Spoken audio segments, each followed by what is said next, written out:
হামলা করলো কে? এক সপ্তাহ পার অথচ কিছুই উত্তর দিতে পারছে না বান্দ্রা পুলিশ। ছোটে নবাবের বাড়ি থেকে সংগ্রহ করা 200-র বেশি আঙ্গুলের ছাপ, তার সঙ্গে মিলছে না ধৃত শরীফুলের আঙ্গুলের ছাপ। পুলিশের অনুমান হামলার পেছনে আরও কেউ যুক্ত রয়েছে।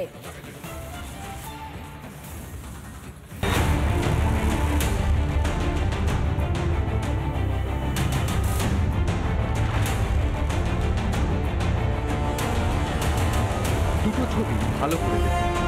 বাঁদিকে যাকে দেখা যাচ্ছে তাকেই অভিযুক্ত হিসেবে প্রমাণ করার মরিয়া চেষ্টা করেছিল মুম্বাই পুলিশ, আর ডান দিকে যাকে দেখা যাচ্ছে তাকেই সিসিটিভি ফুটেজে হামলার রাতে সাইফের বাড়িতে দেখা যায়। এক ঝলক দেখলে যে কেউ বলে দেবেন দুটো ছবিতে দুজন ভিন্ন লোক। এবার ফরেন্সিক পরীক্ষাতেও মিলেছে তেমনই তথ্য। সাইফের বাড়ি থেকে 200-র বেশি আঙ্গুলের ছাপ সংগ্রহ করে বান্দ্রা পুলিশ। বাড়ি থেকে সংগ্রহ নমুনার সঙ্গে মেলে নিয়ে ধৃত শরীফুলের আঙ্গুলের ছাপ। এবার শরীফুলের মুখমণ্ডলেরও পরীক্ষা করতে চান তদন্তকারীরা। 16 তারিখ রক্তাক্ত সাইফকে লীলাবতী হাসপাতালে ভর্তি করেছিলেন আফসার জাইদি, এমনই উল্লেখ হাসপাতালের রিপোর্টে। কে এই জাইদি? বলিউডে পরিচিত নাম আফসার জাইদি, সাইফ আলী খানের বন্ধু, ছোটে নবাবের বিজনেস পার্টনারও বটে। অভিনেতা ঋত্বিক রোশনের ফিটনেস ব্র্যান্ডের সহ প্রতিষ্ঠাতাও এই জাইদি। ঘটনাচক্রে জাইদির নাম মিডিয়ায় ছড়িয়ে পড়তেই মুম্বাই ছেড়েছেন তিনি। সূত্রের খবর, বর্তমানে দুবাইয়ে আছেন আফসার জাইদি।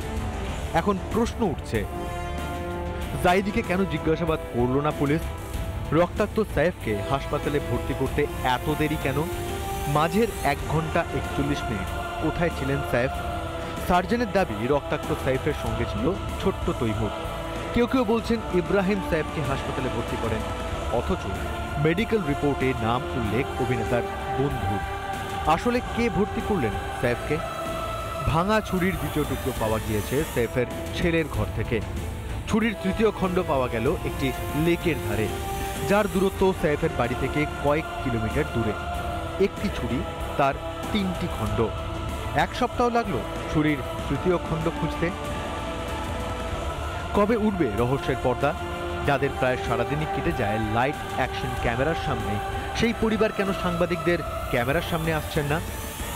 রিপাবলিক বাংলা। সাইফ আলী খানের ওপর হামলার ঘটনায় এবারে নাম জুড়ে গেল বাংলার।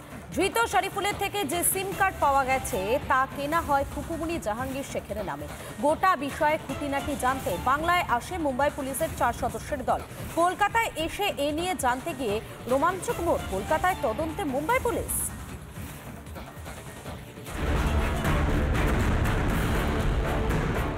বাংলাদেশ সীমান্ত টপকে আগেই মুম্বাইয়ে ঘাঁটি গেড়েছিল শরীফুল। পরিচয় ভাঁড়িয়ে দিব্যি মোবাইলে সিমও কিনেছিল সাইফ কাণ্ডে ধৃত বাংলাদেশি। সেই তথ্যকে হাতিয়ার করে এ নিয়ে বিস্তারিত জানতে কলকাতায় আসে মুম্বাই পুলিশের 4 সদস্যের দল। শরীফুল নিয়ে জানতে গিয়ে নতুন তথ্য পেল পুলিশ।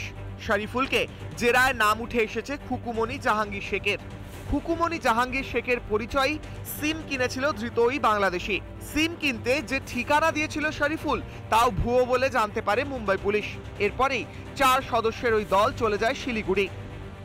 মুম্বাই পুলিশের কাছে খবর ছিল এই কাণ্ডে এখনো পর্যন্ত ধৃত যে শরীফুল, সেই শরীফুল শহর কলকাতার একটি অ্যাড্রেস থেকে ফুলমণি জাহাঙ্গীর শেখের নামে একটি সিম কার্ড উইথড্র করেছিল। সেই অ্যাড্রেস সম্বন্ধে বিশদ তথ্য জানতে মুম্বাই পুলিশের টিম শহর কলকাতায় এসে পৌঁছয়, কিন্তু সেই অ্যাড্রেসে তারা গিয়ে দেখে কোনো অ্যাড্রেস নেই, অর্থাৎ একটি ভুয়ো অ্যাড্রেসে এই সিম উইথড্র করা হয়েছে।